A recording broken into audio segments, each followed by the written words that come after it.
I was like doing like I would just like sing at my friend's weird show like occasionally, and then I remember one of these nights I was like going home, and then I got like mugged at gunpoint. What? You got mugged at gunpoint in Toronto? Yeah. So you just gave them your money? I had nothing on me. I had a broken iPhone, like a whack North Face jacket, and I have that bag. I had that exact same bag, but it was like a different one. Wow. And I just gave it to them. And okay.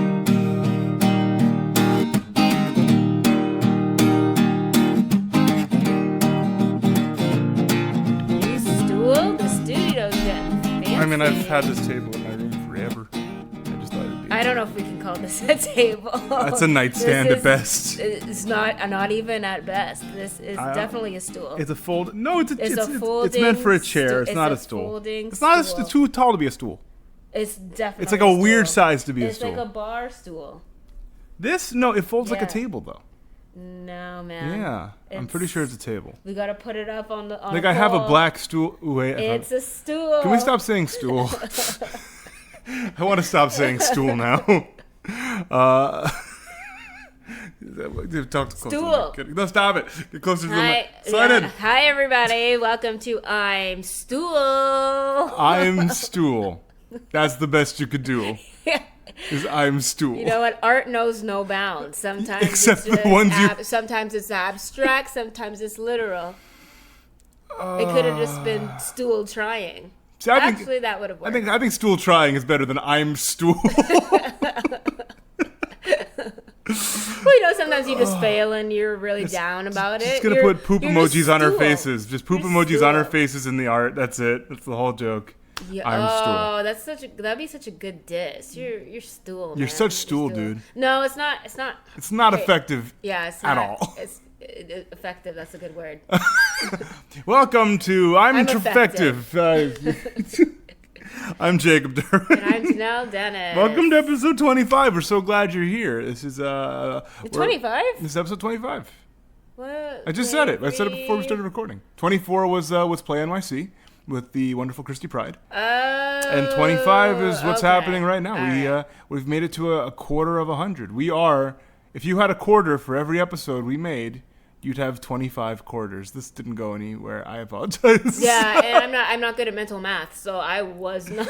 25 times 25 is. I'm not doing that right now. Anyways, it's been a wild few weeks for us. It's been a long time. Oh my God! No Sam Cooke. No. Yeah. I mean, I don't know about you. I mean, in the last 2 weeks, I got my first ever voiceover job. Paying voiceover job. We did our live show. That was amazing. That was fun. It was a lot of fun. I'm in a relationship now. I'll leave it at that. You're excited. I'm very excited about that. I'm so excited for you. Me too. I have new roommates, who I think we've mentioned once before. We have Marley the cat. It's a whole new these past life, few weeks. just in a month. Yeah, these past few weeks have really been net positive. Everything's been really good. I've seen a lot of like free shows in New York City with friends and friends of friends. And you have a carpet now. we got a rug. Well, this rug. One of my new roommate, Nikki, who's in the next room over. Minaj, yeah. Nikki just moved here, and her friend wanted to get rid of this rug, and so we transported it from their apartment. It was about a 15-20 minute walk. It was dusty and gross when we picked it up. It was just covered in dirt. And so we got it. When I got it up the stairs to our apartment, my whole body was just like covered in dust and like grime. And so I jumped right in the shower. We had it sitting on the fire escape for a couple days. The rug jumped in the shower? I jumped in the shower. I'm like, that's a deep clean. I'm imagining it rolled up. It's like jumping in. Jumping in, but I'm also imagining the carpet rolled up, and then and the, you know how a shower head is usually circular. Yeah. All the drop layers going in each layer of the carpet.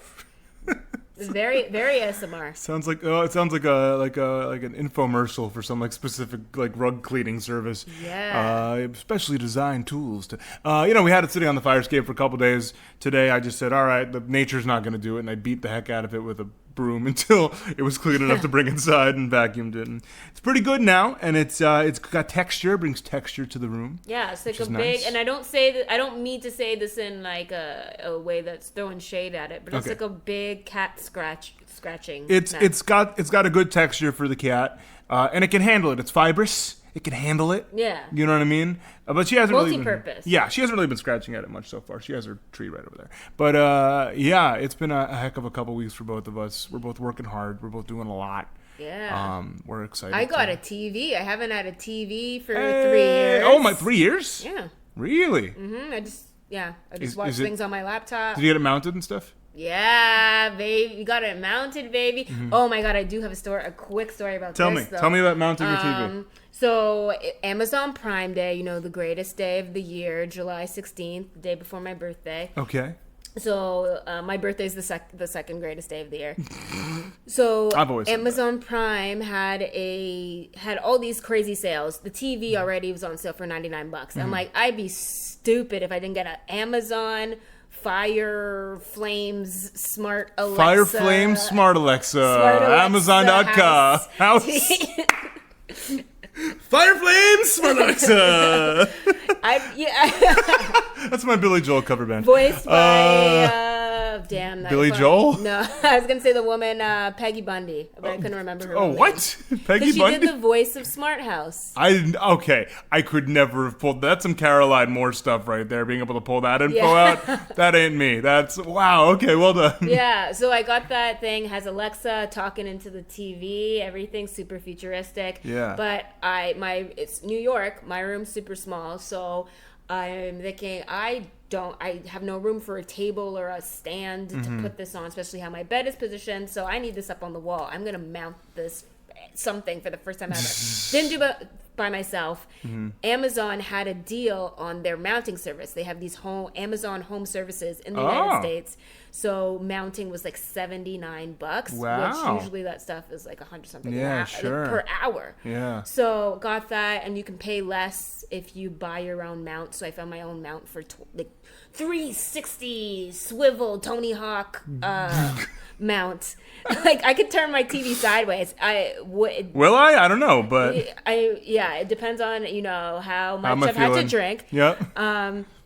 So it's like this swivel thing. Got it. So I'm like, okay. So I think I was here at one point. I'm trying to coordinate the mounting people. Sure. You can choose from different windows when you're gonna. So they give you from 9 to 5, which already is the worst choice ever. Because I'm like, I work. Yeah. So you have those windows. You choose the days, and then they give you a day that is probably your least favorite. Yeah, of course. Yeah. So the first time they were supposed to deliver, I wasn't here. I was in Canada. Okay. And no, the TV, everything, it was a whole mess. Anyways. Got everything back in order when I got here, but then the person was being so difficult. Mm-hmm. So they're like, this is Sunday. Like, can we come tomorrow? Can I come tomorrow at 8 or something like that?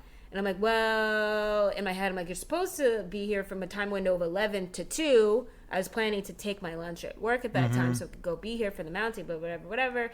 And he's like, oh, well, I have other appointments. So I'm like, yada. And then next day, that doesn't work out. So I'm like, okay, so I guess the regular scheduled time then. Sure. He's like, okay. So be it. Does not show up the whole entire time window. That's so Amazon. Yeah, I didn't take any lunch or any. That's so Amazon. Whoop, that's the. So I'm just like I'm pissed, and I don't get. You know me, like I have a max level. Like I get annoyed, but angry, like visibly angry. I've never seen you like seriously angry. That. Yeah. Not yet. Yeah, annoyed is the publicly. Is the most. Yeah. I'm sure you have a dartboard with my face on it in your room. I haven't seen it, but I haven't. I laughed way too maniacally and hard at that. Why would you say that? This is our last episode, guys. Thanks for tuning in. Yeah, so I'm super mad because at this point I'm hangry. Mm-hmm.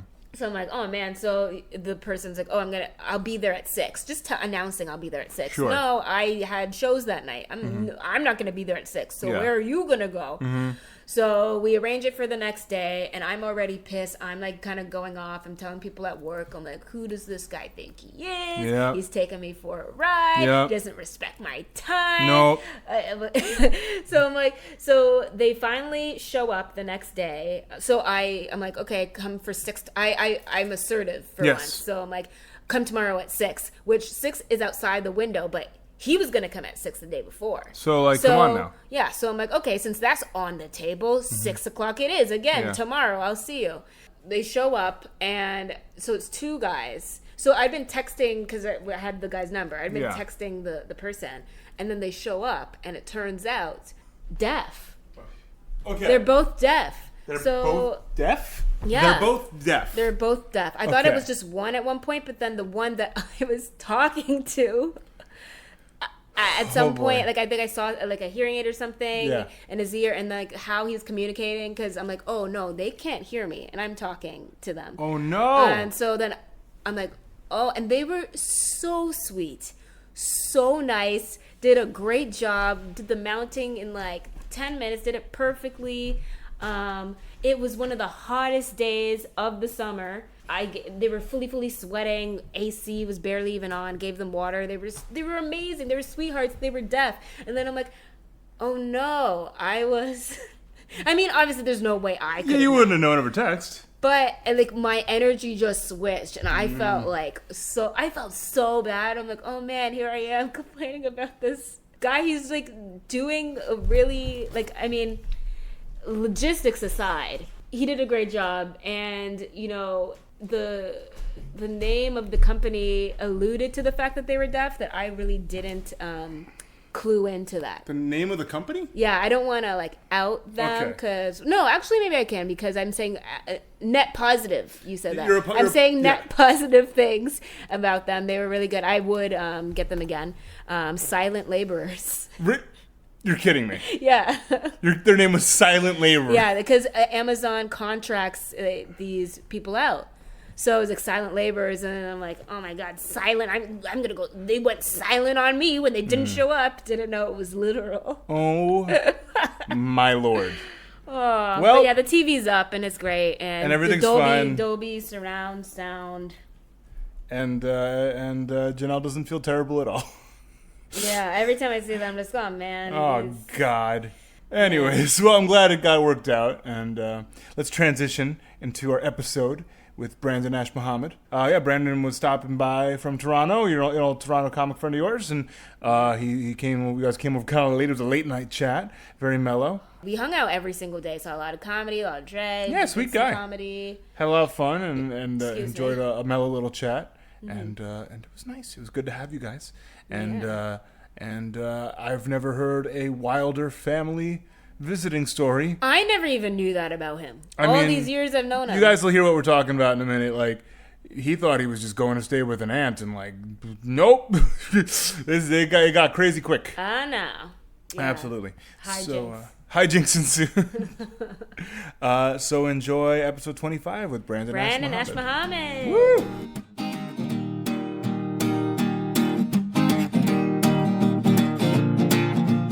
How long have you been? I've been in town since the 8th. It's the 8th, yeah. That was Thursday? I don't know. It was Thursday. All right, so you've been hanging out for a bit. I've been here. I've been here for a minute. You're coming in from Toronto? From Toronto. Yeah. The 6th. We're doing it. We're here. We're here in Toronto. We're here in our older brother. Do you consider New York your older brother? New York is like Toronto's like older like brother that like Toronto desperately wants to be like. Yeah, which is weird because it's called New York and Toronto is called York. Yeah. So technically, we should be the originals. Yeah, we're technically the original York. Make sure we're talking into the mic. We're the original York. Remember? How long had it been since you came to New York? Oh my god, I haven't been here since 2012. Well, that was also. Oh my god, that's also a failure I should talk about. What happened last time you were in New York? Oh my god. Okay, so it was right after I graduated from comedy school, and then comedy school. Yeah. I went to comedy school. I went to Humber. It's an actual college program. It's an actual college program, yeah. And now you can get a degree if you go to the UK and you spend 2 years and you get a like official degree in comedy. But there's a lot of people that came out of there, like Nathan Fielder. Oh, sure. Yeah, Nathan Fielder came out of there, and a bunch of like other people. Oh, cool. But yeah, I remember after I went off to comedy school, like I had randomly started talking to my aunt, my grandmother's older sister, who lives in New York. Yeah. And she was just like, she's like, you need to come to New York. I'll help you. I'll get everything done, and we're gonna do this. So then, whatever. After I graduated from comedy school, I go to New York, and I arrive at her house all the way in Far Rockaway, Queens. And I open the door. Far Rockaway. Yeah, and this woman is crazy. And not only that, this woman is a hoarder. Your aunt? Yeah, she's a literal hoarder. And, she's a literal hoarder. And she's just like crazy, and she's telling me about how like demons come to her house, and like they like tear up the house, and like she sounded normal on the phone. Oh, but then we meet her, like I got like catfished by my aunt. I thought she was like a cool aunt, and she was actually like a crazy aunt. Well, she was just trying to warn you about the demons. Yeah, she was like like any good aunt would. And there was like a note on the fridge, and it was like, "You demons, astral projections of the devil. Oh my God. You need to leave here and get a job." She was they were unemployed demons. Yeah, they were unemployed demons who just terrorized her. And she told me that it was like the Guyanese people next door are putting spirits on her because they want her to move out of the house. Oh my gosh. And like there would be like a random stuff. Like I remember there was just like randomly sand in front of her house, and she was like, "They put that there."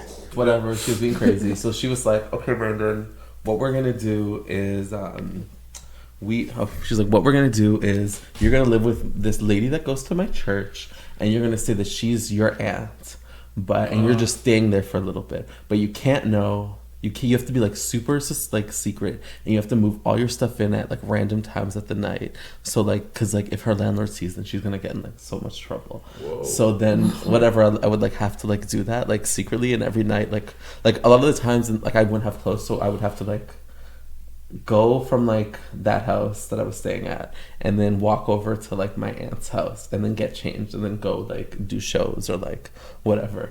So anyways, whatever, I lived there for like a month, and the woman was crazy, and I think she had 3 kids originally, but then they got taken away from her. Wait, so the woman that wasn't your aunt also ended up being crazy? Yeah. Well, they were all crazy. Where were you? I was in Far Rockaway, Queens, which is the weirdest area. But that's the one that's on like the little island it's like on the subway thing. Map, right? It has its own map. It's I didn't know this area had so many. Yeah, but it's weird because it's like I remember the area was all like Caribbean people, and then just like Latino people, and then just like Hasidic Jews. Mm-hmm. But what made me laugh is there was this pizza place, and it was like the only pizza place in the area, and it was a pizza place that was run by Dominicans. That all of the people that went there were like Hasidic Jews or Orthodox Jews, and they also made sushi. Well, there's probably not a lot of those shops around. They're just like, we're gonna do everything. Yeah. And I remember walking in there, and all of the like Hasidic Jews were giving the dirtiest looks, and I was just like, "Yo, I look like one of these people. You don't like? Okay, whatever." But whatever, I was like there for a month, and she had like these 7 cats, and they were all named like different names of the Bible. There was like Josiah and Jerusalem, and like all of these cats, and these cats were so Cain bad. and Abel. Yeah, like there was like Genesis is a pretty good cat name, and she knew all of the cats' names, like, and there was so many of them. And then she was like, "I think their mother was killed by my landlord," and I was like, "Okay," but like the cats were like so hungry, I guess, because like you couldn't leave anything. Like I remember I left like a pack of bread on the counter, and I came back, and the cats ate the bread. They like ripped open the bag and ate all of the bread. Well, yeah. And I remember when I was leaving, I just had all of this Chinese food that I didn't like, and I just like left it on the floor and ate it. But ravenous. Whatever. It was crazy. They do say cats are holy, so you think that's why she had. I think it was like she got her kids taken away, so she was like, "These are my kids now." She's gonna spoil these cats. But there was like so many like crazy things that she did. Like there was the time I almost died. I think it was like the same day. So the time I almost died twice in the day. So what happened was almost died twice. Is I'm listening. There was a gas leak, and I was asleep during it. And then they're like, "Yeah, there was a gas leak. All the gas is off now." So there was like no, like you couldn't cook anything. And then that same day, I was like so tired, and I remember I came in and I left the key in the door, but I didn't know. and she called the police, but I didn't know. And then all of a sudden, I'm just like sleeping in my bed, like chilling, and then all of a sudden, I hear like, "Police, who's in there?" And then I was just like, "Oh, it's me." And they're like, "Who is this?" And then I like opened the door, like, "Open the door with your hands up." And then I like opened the door. In the bedroom? Yeah, and then I had to like put my hands up, and they had like their guns out, and they were just like, and they're like, "Who are you? What are you doing here?" And then they was like, "Oh, that's just my nephew." And then they're like, "Okay," and that was the end of that. And then what happened? So she didn't tell them, "Oh, like, don't worry." Yeah, like, but because she was like, they were like so paranoid. Like everyone in that area was just like, "Yo, you're gonna die." Like I was told where I'm staying now, I couldn't go there because it was so like East Flatbush was like so bad, and I would die on the streets. Oh my God. God. They're so dramatic. They're just like, "You're gonna die, you're gonna get mugged." So, and then there was also the incident with like I was in my bed, like chilling naked, and then she just like comes into my room, and I like have to run into like a pile of my clothes and like hide, like cover myself. And Scrooge McDuck style, just dive into it. Yeah. And she was just like, what? Like, she was just like, "Oh my God." Oh yeah, there was another guy who also used to live there. I forgot about him. And this is the guy that used to live here. So there was a guy that she kicked out because he wasn't paying a rent. But then she kept his TV, and then he came like slamming at the door. And the reason why they had a falling out was because he got caught touching himself at the library.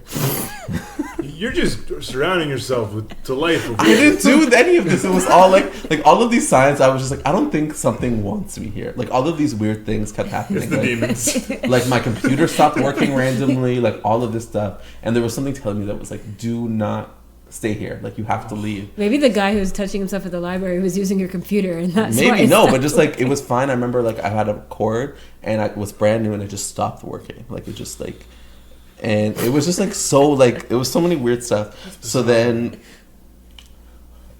whatever, I was like living there. Oh yeah, there was the story of when the guy came back and he wanted his TV. So he was like outside of the door and he was like slamming on the door and like screaming. And he's like, "I want my TV! I want my TV!" And then she was like, "Brandon." And she like is hiding in my bathroom, and she was like, "Can you like give him his TV? Like, oh God, like can you give him his TV?" So I have to like get dressed and like go and give him this TV. So I go and I give him... So you just agreed to do it? Yeah, I was just like, okay. Be the middleman. Yeah, and I give him the TV, and then he was just like, yeah, like, there was a misunderstanding at the library, and now she won't talk to me, but, like, she's a fucking bitch. She's a fucking whore. And I was like, okay, and then I never saw him ever again. But, yeah, that was, like, my thing, and then I was just like, I gotta leave here. Then it was like, what happened? Like, so that was your New York experience. That was my New York, and then all of my like, because I was living in Toronto, I was living in New York, and my grandmother was like sending me like money from Toronto. Yeah. They thought that it was like fraud and put a hold on everything. So then I had like no like bank like stuff. So then I remember my aunt like was just like, "I'm not dealing with this," and then was like, "I'm sending you home." So then I remember I got into a fight with her, and I called her like a decrepit wretch or something. A decrepit or a wretch. decrepit wench. A decrepit wench. And then she called me a wretch. And my grandma was like, "Why is she calling you a wretch? Isn't that a woman?" And I ended up going home. But then the week after I left, that area of Far Rockaway got destroyed in like the hurricane. Hurricane Sandy. Yeah. Wow. So like that's what like the thing got was. Out just in time. Yeah, that was. That just, does like, sound biblical. Yeah, that's why I was like, something was just like, you. This is not your time. You need to leave you need to get out now. Oh my God. Because that whole area is destroyed. That's wild. Yeah. That was my first experience. That was like me moving to New York at 20. So at 20 years old, you are basically being called away by the spirits of Far Rockaway to get out before the hurricane. Yeah.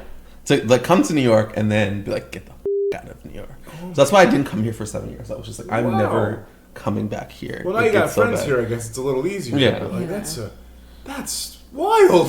It's a wild story. And then that was like I guess maybe that was the beginning of my. Because remember I had a breakdown. Mm-hmm. Oh yeah, like, tell. like I don't remember. Okay, this, so this is like. Tell this. So after this, I.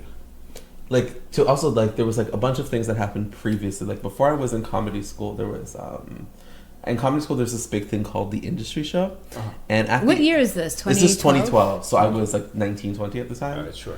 But it was also weird. Like it was like a culture shock because I had just like became the age where you can drink in Canada. Yes. And then coming here and being like, nope. Nice try. Yeah. There was like so much drama with my aunt too. Like after I left, she was like, there was alcohol bottles everywhere, and there wasn't. Like she just kept lying, and she's like, there was cigarettes, marks, everything, and I was just like, no. You're like, shut up, you. And then my grandmother was just like, my grandmother was just like, this woman is lying on you. But at first she believed her, and then she was like, okay, no, she's lying because I know you don't smoke or do any of that. So like preemptively, like, or like, that's not even the word that I'm supposed to be using, but it was like the backstory of this was just like what had happened previously. Like there was like 3 incidents that led to my breakdown. So the one before this was at comedy school. There's like this thing called the industry show, and the industry show is like they invite all these managers and blah blah blah blah to come watch you in this final showcase. So anyways, I did it. I was doing super well. I had all these like sketches in, and then at the last minute, there's like this acting teacher who said that he told somebody that he wanted to like destroy me. So he told somebody that he likes to pick someone to like ruin, to like break every year, and he picked me because he didn't like how he said that I was too confident. Those are the words of a sociopath. He is a sociopath, and he still is around. And so whatever, he like did that. He essentially took away all of like these things at last minute. So then I only was in like nothing. So then I was just and he told people that he was gonna do. He told somebody. He told like why? but I didn't find out until like 2 years after. What? But for what purpose? I don't know. I don't know. He's crazy. What sadistic? He's pleasure? crazy. Yeah, clearly.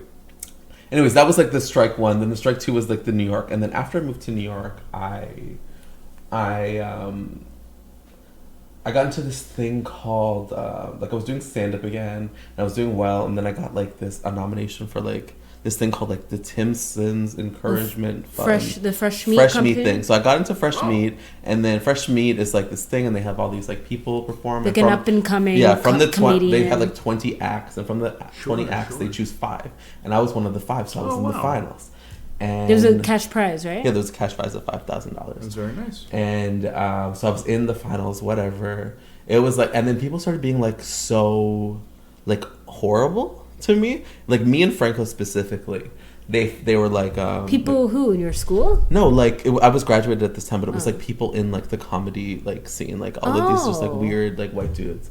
And like I would go to like shows, and they would be like, here's, and then they would be like really shady to me, but then they would say like Nigel was also nominated, and then they would just be like, and like, oh, here's somebody who actually deserves to be nominated for the blah blah blah blah award. And I was like, okay. So then there was like all of that happening, and then I was like smoking all of this weed, and then that's because you don't smoke. Yeah, that's part of the reason why I don't smoke.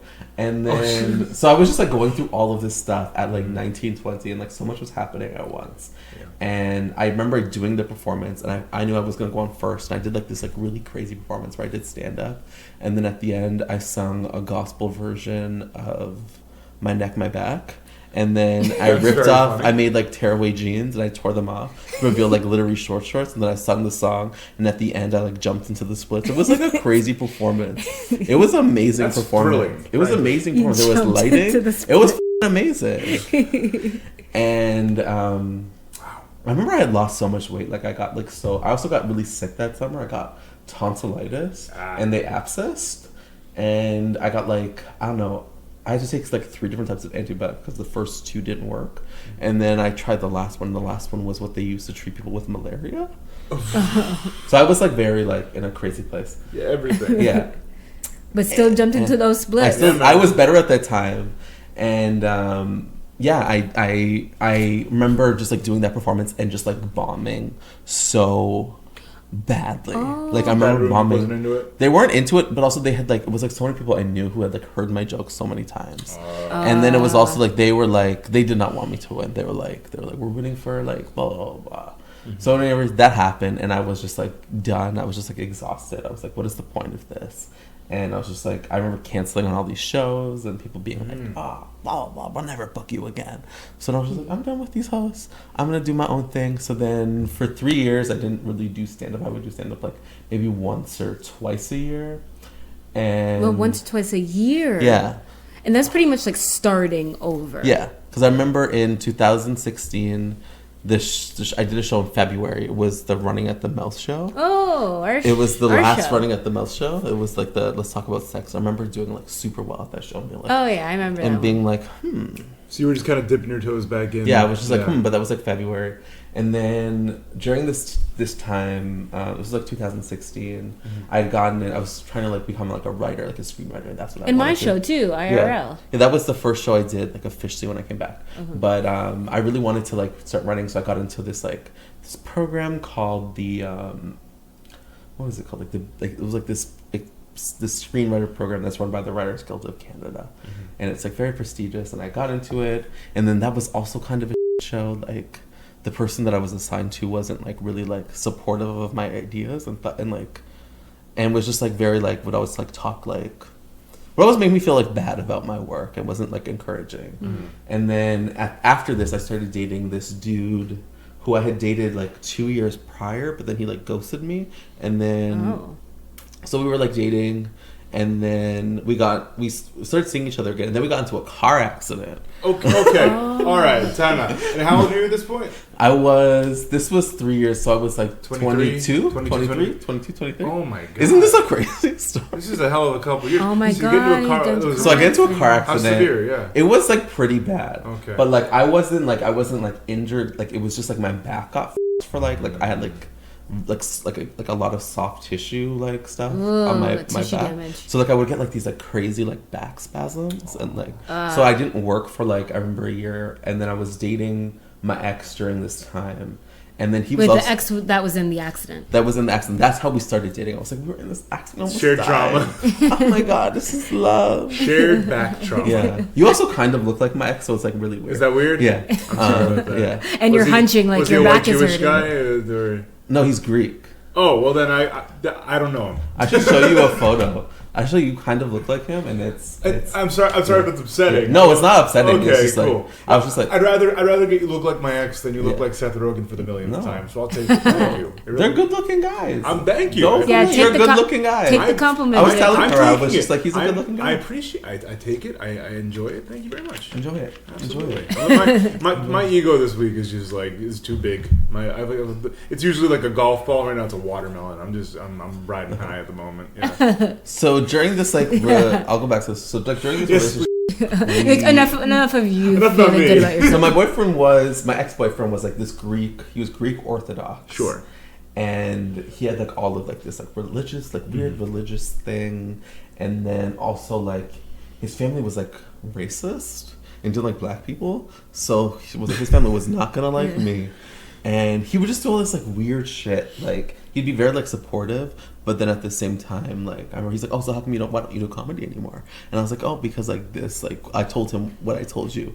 And then he was just like, "Oh, well, that's your industry. You should if that's what you signed up for." Like it wouldn't be like encouraging. It would be very like the voice in your head. Yeah, it would be like very like undercutting. Like undercutting. Yeah. And he would just do like weird gaslighting shit like that all the time. Anyways, like we dated for like 5 months again, and then he broke up with me, and then I remember I was like so like hysterical, and then the same week that he broke up with me, I had signed up for this improv for anxiety class, and then the improv for anxiety. Yeah, improv for anxiety, because like my anxiety had gotten like so bad, and I was just like, I need to like figure out. It's a nice concept. Figure out a way to like deal with this. How do I deal with all of, because all of this was just like my anxiety being so badly. I also forgot, like, during this period, I forgot a whole part of this period. Also, during this period, I went back to school. Oh, wow. And I went to this program that I thought was, like, supposed to be, like a college, like, transfer program. But then it was actually, like, a weird high school program. So I was, like, 23, like, 20-something, and I was with all these, like, 17 and 16-year-olds. Like 21 Jump Street? Yeah, and I was just, like, pretending to be, like, a teen. So I was just, like, living like a secret teenager for, like, a semester and stuff. Hey, fellow kids. You're like, hey guys, have you watched the new Zach and Cody? No, and then I realized like all of the problems that I had when I was a teenager were so stupid. Yeah, man. Just like listening to them speak, and like I was doing that, and I remember doing like I would do all this like weird like science like calculating like the temperatures of stuff, and I remember like my mind just being like, oh, this is so relaxing. Like I was just like so like exhausted from doing comedy that was like what I needed to like do. High school level courses were like refreshing. Yeah, like just like doing math and not having to be creative. Straightforward kind of assignments. Oh shit, I just God. Okay, no, I fixed it. And yeah, I remember dropping out, but like during that period, I was also doing that. Like I was everywhere. I was Seriously, everywhere. this is a hell of a time. I was everywhere. And it was also at my old high school, so it was also even weirder. So it was like you've been there before. Yeah, and then I would always like run into like teachers, and they'd be like, "What are you doing here?" And I just felt like so ashamed. So bizarre. So I would just be like, "I'm just visiting," and then they would like see me, and they'd be like, "Brandon," and I would just be like this like weird phantom, just like around my high school, because my high school had 3 high schools in it, but then I was in the other like weird high school. Okay. But so yeah, there was that, and then. Oh yeah, and then I also was working as a security guard at a dollar store, and that was really fun. That was like I really had fun there. Okay. And then yeah, so then after the breakup, I had done this improv for anxiety program, and then weird things kept happening again, where it would be like people would be like, "Oh, you used to do stand up. You were very funny." Like random people I didn't know on the street, and then like walk away. And then in the program, somebody was just like, "Oh, I know you. You used to do stand up. You're like really funny." And that was like when I was like, I need to start doing stand up again. And then all these old ghosts. Yeah. And then I think it was like I was kind of doing some shows. I think I did Crimson Wave. Or some like other like randomly. Oh, Crimson Wave is a comedy show in Toronto. In Toronto. It's not about periods, but it was based on a podcast about periods that evolved into a really popular Sunday weekly, show, a comedy. It's one of like the hot shows in Toronto. Love a hot show. Yeah. So that's how you got back into comedy. Was this series of events? This crazy series of events, and then Jhanelle was just like, "Oh, you should do my show in real life because you're like funny." And IRL, IRL, and then that's like. That and then the show Rap Battles is like what got me back into performing again. That's amazing. And I had my emancipation of Mimi moment. But I also forgot to mention during this time I got I have two more stories. Go for it. I was like doing like I would just like sing at my friend's weird show like occasionally, and then I remember one of these nights I was like going home and then I got like mugged at gunpoint. What? and then I remember being like weird and like fucked up about that. And then, you got mugged at gunpoint in Toronto? Yeah. I was at Keele and Eglinton. How recent was that? That was 2015 or 2014. So that was a little bit later. So you just gave them your money? I had nothing on me. I had a broken iPhone, like a whack North Face jacket, and I have that bag. Yeah. I had that exact same bag, but it was like a different one. Wow. And I just gave it to them, and they're like, "Okay." Damn, man. And then, like 2 weeks later, I went to a party, and it was at my former professor's house. And this funny, it's like kind of funny. It was there was like this girl that I randomly like met, and she was like had a blonde wig, and we were just like having so much fun. And then I started singing this like Feist song, 1, 2, 3, 4. Yeah, great song. And then she left, and then my friend was like, "Oh, do you know who that was?" And I was like, "Who was it?" And they were like, "That was Feist." And what? Yeah. You're speaking Jacob's language right now. So I had like embarrassed myself in front of Feist or something, and then Yeah. Imagine you're like, this song's garbage, but I'm gonna sing it anyway. And no, I was just like so drunk and having so much fun. But then my friend was trying to like get me to go home, and I like ran away. And then I like passed out on the sidewalk, and I remember just waking up in my bed and be like, how did I get here? And then my grandmother told me how like the police just like called her and was just like brought you home and brought me home, and she had to like carry me up the stairs, and I'm a big guy. Did Feist call the police on you? I don't know what happened. Maybe Feist did you get me home? But I remember like they said the police found me on the like street, and someone had like taken like my jacket and stuff, so I was like I could have died of like hypothermia, but I survived. And yeah, that's how I and then you know the rest where I talked about doing the improv for anxiety class, and that's how I started going back to stand up. And then in the year that I started going back, like a year and a half, I started getting all these things. Oh, wow. And then I got to be a part of like Just for Laughs last year, and that was like a year and a half back. New faces. I really wanted to like embody like my favorite like album or like is like Mariah Carey's like Emancipation of Mimi album, which is like her like first album after she had like her breakdown and like from Glitter and all that stuff. And then that was like what I wanted to do, and then I did it. Yeah. Wow. Yeah. Well, I was gonna we ask all of our guests, you know, something that brings them comfort after something disastrous happens. Joy, relief. Yeah, is that something that you think is that album is your thing, or is there something else too? That's something. It could be anything: music, movies, food, activities, people, whatever. Like, what do you mean, like something that? So maybe post car accident, or just after something kind of you're down in yourself. Yeah. What's something that brings you some relief, some comfort that you can consistently go back to? Is maybe it's an album, maybe it's. Maybe, I guess it was that story, or like I would listen to a lot of. Like Oprah has these masterclass like like online masterclass. She had like I don't know if do you know what it is? I know the website masterclass. Yeah. Like she has. It's not like that. It's like so. Oprah used to have this show called Oprah's Masterclass, and it was basically she'd bring in like a different person, and they would just tell their life story. Oh, wow, and how they got to where they. Now it's a podcast. Oh, sure. But I remember I would like watch all of these Oprah videos, and that's what like. And I remember when I would work at the dollar store, I would listen to like different podcasts. Yeah. So I would listen to like the Champs podcast, and I would hear all these like people's like stories of all the like of them overcoming stuff, and I would just listen to like all these audiobooks, and I was being like, yo, if they could overcome this, I could do this. Yeah. That's really nice. How I like That's cool. I mean, podcasts, man. Yeah. It's funny how that works. Yeah, there's a lot of great. I mean, StoryCorps, audiobooks. Yeah.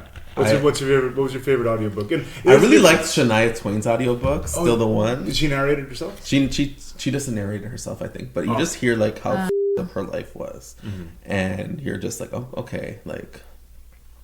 And I was like, if she could survive all of that, like she was like a teenager, and both her parents died in this like horrific, like truck accident, and then the parents were at fault. So because of that, like they had to like settle she had to like she was like a teenager, had to like raise her like siblings, but also like deal with all like the legal stuff of that. Yeah. And I was just like, yo. I was like, if she could deal with that, then I can deal with all of this. That's really that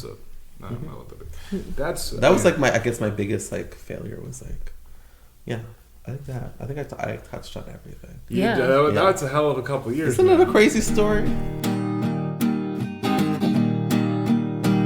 Follow Brandon at BarackObama1. That's BarackObama1 on Twitter and Instagram. You can vote for him and I'm Trying alum Jess Solomon in SiriusXM's Top Comic competition at topcomic.siriusxm.ca. Yeah! Yeah, and if you enjoyed the show, tell a friend, and please leave us a review on iTunes or wherever you can. It helps word about the show spread like a curse from some Rockaway Park ghosts. And of course, make sure you're subscribed to easily download new episodes. I'm Trying is hosted, edited, produced, and scored by Jhanelle Dennis and me, Jacob Derwin. Our cover art was created by the fabulous Sammy Kappa. See more of her work at sammykappa.com. That's SAMICAPPA.com. You can follow the show on Twitter and Instagram at ImTryingShow. And if you want, you can follow us individually at Jhanelle Dennis and Jacob Derwin. If you've screwed up or embarrassed yourself and are looking for help or pity, reach out to us on Twitter or email at ImTryingShow@gmail.com, and our team of crisis experts, it's just us, will be more than happy to assist you. We're reasonably happy. Thank you so much for listening, and in the words of Rockwell,